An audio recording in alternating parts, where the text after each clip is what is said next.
دوستوں، وادی کلاش جسے عموماً کافرستان کہا جاتا ہے کیونکہ یہاں دنیا کے ایسے قبائل آباد ہیں جو موت ہو جانے کے بعد غم کی بجائے جشن مناتے ہیں۔ جب ان لوگوں سے کوئی گناہ سرزد ہو جائے تو پہاڑ کی چوٹی پر جا کر اپنے خدا کے نام پر جانور قربانی دیتے ہیں۔ یہ ایک ایسی جگہ ہے جہاں با کر شادی کرنا ایک رسم سمجھی جاتی ہے۔ یہاں کے لوگ لڑکی کو حیض کے ایام میں مخصوص گھروں میں کیوں رکھتے ہیں؟ کیا وادی کلاش میں آج بھی جوان اور خوبصورت لڑکیوں کو بیچ دیا جاتا ہے؟ اس کے علاوہ کلاش قبیلے کے وہ شرمناک راز جو آپ کو ہلا کر رکھ دیں گے۔ آپ یہاں جا کر کلاشی لڑکی کیسے خرید سکتے ہیں؟ قبیلے کے سردار کتنے پیسے لیتے ہیں؟ یہاں کے وہ پراسرار اور مشہور سیاحتی مقامات جو پاکستان کے کسی اور کونے میں نہیں ملتے۔ دوستو، یہ ویڈیو بہت ہی معلوماتی ہونے والی ہے، اس لیے آخر تک ضرور دیکھیے گا۔ تو چلیں نکلتے ہیں کافرستان کے خوبصورت سیر پر۔ دوستو، وادی کلاش پاکستان کا وہ پراسرار اور عجیب علاقہ ہے جس کے بارے میں پاکستانی بہت کم جانتے ہیں۔ وادی کلاش پاکستان کے شمال میں صوبہ خیبر پختونخوا کے ضلع چترال میں واقع ہے۔ یہ ایک ایسی منفرد اور پراسرار وادی ہے جو نہ صرف جغرافیے بلکہ ثقافت، عقائد اور طرز زندگی کے اعتبار سے بھی پاکستان کے باقی علاقوں سے بالکل مختلف نظر آتی ہے۔ دوستو، چترال شہر سے تقریباً 40 سے 50 کلومیٹر کے فاصلے پر 3 چھوٹی وادیوں بمبوریت، رمبور اور بریر پر مشتمل یہ علاقہ ہندوکش کے پہاڑی سلسلے میں بسا ہوا ہے، جہاں پہنچتے ہی یوں محسوس ہوتا ہے جیسے انسان وقت کی کسی قدیم تہذیب میں داخل ہو گیا ہو۔ دوستو، کلاش کے لوگ خود کو کلاشی کہتے ہیں اور ان کا مذہب نہ اسلام ہے نہ ہندو مت، بلکہ ایک قدیم مشرکانہ عقیدہ ہے جس میں وہ کئی دیوتاؤں پر یقین رکھتے ہیں۔ ان کے نزدیک قدرت، پہاڑ، درخت، دریا اور موسم سب روح رکھتے ہیں۔ وہ دیوتا وزاؤں کو خالق مانتے ہیں اور مختلف دیوی دیوتاؤں کے لیے سال بھر میں کئی تہوار مناتے ہیں۔ وادی کلاش کی کل آبادی تقریباً 3 سے 4 ہزار نفوس پر مشتمل سمجھی جاتی ہے، جو تینوں وادیوں میں تقسیم ہے۔ رقبے کے لحاظ سے یہ علاقہ پہاڑی ہونے کی وجہ سے محدود مگر پھیلا ہوا ہے اور اندازاً یہ وادیاں سینکڑوں مربع کلومیٹر کے علاقے پر محیط ہیں، تاہم قابل رہائش زمین بہت کم ہے۔ دوستو، کلاشی لوگ اپنی جداگانہ شناخت کی وجہ سے صدیوں سے سیاحوں اور محققین کی توجہ کا مرکز رہے ہیں۔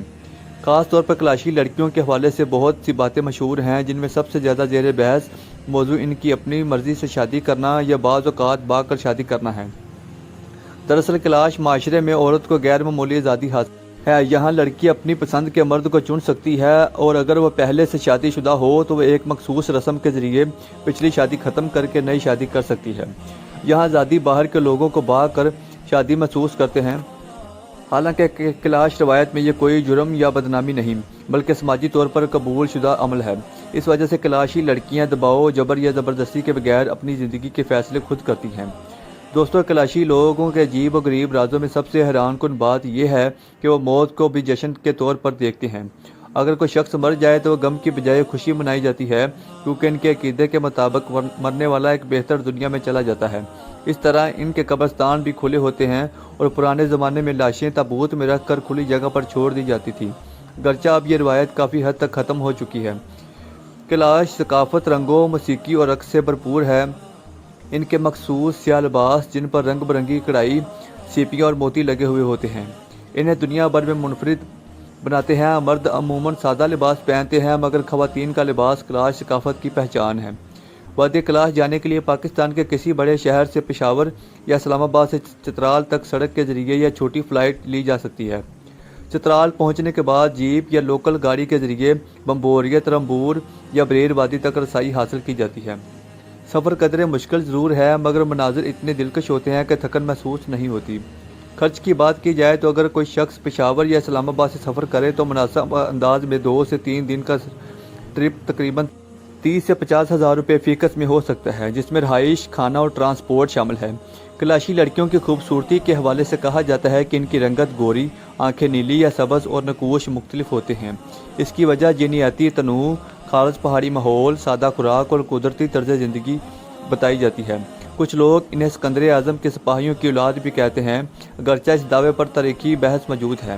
کلاش میں ادا کی جانے والی رسومات واقعی بہت عجیب لگتی ہیں، مثلا لڑکیوں کو بالغ ہونے پر مخصوص گھروں میں رہنا، تہواروں میں اجتماعی رقص، شراب کا استعمال جو ان کے مذہب میں جائز سمجھا جاتا ہے، اور مختلف موسموں میں دیوتاؤں کو خوش کرنے کی رسومات۔ یہ سب چیزیں کلاش قبیلے کو پاکستان کی دیگر اقوام سے منفرد بناتی ہیں۔ یہی انفرادیت وادی کلاش کو ایک زندہ عجوبہ بنا دیتی ہے۔ دوستوں، وادی کیلاش کے حیران کن کائی کا سلسلہ یہیں ختم نہیں ہوتا، بلکہ جتنا زیادہ انسان اس تہذیب کو سمجھنے کی کوشش کرتا ہے اتنے ہی اس کے اندر چھپے راز سامنے آتے جاتے ہیں۔ کیلاش قبیلے کے لوگ خود کو پاکستان کا نہیں بلکہ اپنی وادی کا باشندہ سمجھتے ہیں۔ ان کے نزدیک ان کی شناخت ریاستوں سے نہیں بلکہ رسوم، دیوتاؤں اور روایات سے جڑی ہوئی ہیں۔ یہی وجہ ہے کہ وہ آج بھی جدید دنیا کے دباؤ کے باوجود اپنے تہوار پورے جوش و خروش سے مناتے ہیں۔ چلم جوش ان کا سب سے بڑا اور مشہور تہوار ہے جو مئی کے مہینے میں منایا جاتا ہے۔ اس تہوار میں پوری وادی رنگوں، موسیقی اور رقص میں ڈوب جاتی ہے۔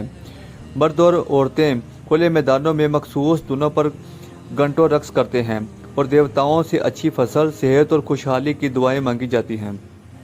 اس تہوار کے دوران سیاحوں کو بھی شرکت کی اجازت ہوتی ہے، مگر کیلاش کے لوگ کچھ مخصوص رسومات غیر ملکیوں سے چھپاتے ہیں کیونکہ وہ انہیں مقدس سمجھتے ہیں۔ ایک اور حیران کن بات یہ ہے کہ کیلاش معاشرے میں پاک اور ناپاک کا تصور بھی بہت گہرا ہے۔ عورتیں ماہواری کے دوران مخصوص گھروں میں رہتی ہیں جنہیں بشالینی کہا جاتا ہے۔ باہر کے لوگوں کو یہ رسم عجیب یا سخت لگ سکتی ہے، مگر کیلاش خواتین خود اسے روحانی پاکیزگی سے جوڑتی ہیں۔ کیلاش لوگ کے خفیہ رازوں میں سے ایک یہ بھی ہے کہ وہ رات کے وقت پہاڑوں اور جنگلوں میں مخصوص دعائیں اور منتر پڑھتے ہیں جن کے بارے میں ان کا ماننا ہے کہ اس سے برے اثرات دور رہتے ہیں۔ ان کی موسیقی میں ڈول، بانسری اور مخصوص گیت شامل ہوتے ہیں جن کے بول عام لوگ نہیں سمجھ پاتے کیونکہ وہ قدیم کیلاشی زبان میں ہوتے ہیں۔ کیلاشی ثقافت میں مہمان نوازی بہت اہم ہے۔ اگر کوئی مہمان ان کے گھر آ جائے تو اسے دیوتا کی طرف سے آیا ہوا تحفہ سمجھا جاتا ہے۔ کیلاش قبیلے کے بارے میں ایک اور حیران کن تحقیق یہ ہے کہ وہ اپنی زمین فروخت کرنا پسند نہیں کرتے کیونکہ ان کے نزدیک زمین صرف ملکیت نہیں بلکہ روح رکھتی ہے۔ اس وجہ سے وادی کیلاش میں بڑے بڑے ہوٹل اور کمرشل عمارتیں بہت محدود ہیں۔ وادی کے دلکش اور مشہور مقامات کی بات کی جائے تو ببوریت وادی سب سے زیادہ مشہور ہے جہاں زیادہ تر سیاح جاتے ہیں۔ یہاں لکڑی کے قدیم گھر، پتھریلی گلیاں اور شفاف دریا بہتا ہوا نظر آتا ہے۔ رمبور وادی نسبتاً پرسکون اور کم آباد ہے جہاں قدرتی حسن اپنی اصلی حالت میں موجود ہے۔ بریر وادی سب سے چھوٹی مگر سب سے زیادہ خاص کیلاشی آبادی پر مشتمل ہے جہاں جا کر یوں لگتا ہے جیسے وقت رک گیا ہو۔ پہاڑوں کے درمیان چھوٹے چھوٹے کھیت، انگور کے باغات، اخروٹ کے درخت اور بہتے چشمے وادی کو جنت کا منظر بنا دیتے ہیں۔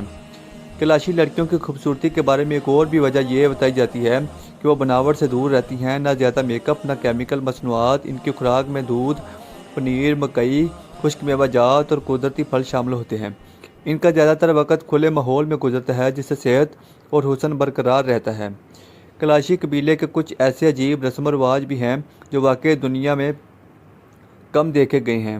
مثلاً شادی کے موقع پر دولہا دلہن کے بجائے پورا گاؤں مرکزی کردار بن جاتا ہے۔ موسیقی، رقص اور قربانی کے بغیر شادی مکمل نہیں سمجھی جاتی۔ وادی کیلاش جانے والے سیاحوں کے لیے ایک اہم بات یہ ہے کہ یہاں آنے کے لیے احترام اور تحمل ضروری ہے۔ کیلاشی لوگ اپنی خواتین کی تصاویر بغیر اجازت کھینچنا ناپسند کرتے ہیں۔ ان کے مذہبی مقامات پر جوتے اتارنا اور خاموشی اختیار کرنا ضروری سمجھا جاتا ہے۔ وہ خود کو دنیا کی سب سے قدیم زندہ تہذیبوں میں شمار کرتے ہیں اور اپنے وجود کے خاتمے سے خوفزدہ ہیں۔ اس لیے وہ چاہتے ہیں کہ دنیا ان کی ثقافت کو دیکھے مگر بگاڑے نہیں۔ وادی کیلاش صرف ایک سیاحتی مقام نہیں بلکہ ایک زندہ داستان ہے جو ہر رسم، ہر چہرہ، ہر پہاڑ اور ہر دریا ایک کہانی سناتا ہے۔ جو بھی ایک بار اس وادی میں جاتا ہے وہ نہ صرف تصویریں نہیں بلکہ ایسی یادیں لے کر واپس آتا ہے جو زندگی بھر اس کے دل میں رہتی ہیں۔ دوستو، یہ تھی پاکستان کے خوبصورت علاقے وادی کیلاش کی سیر پر ایک ڈاکومنٹری ویڈیو۔ امید کرتا ہوں یہ ویڈیو آپ کو بہت پسند آئی ہوگی۔ اسی طرح کے مزید ویڈیوز دیکھنے کے لیے ہمارے چینل کو فالو ضرور کیجیے گا۔ ملتے ہیں ایک اور نئی ویڈیو کے ساتھ، تب تک کے لیے اجازت دیجیے۔ اللہ نگہبان۔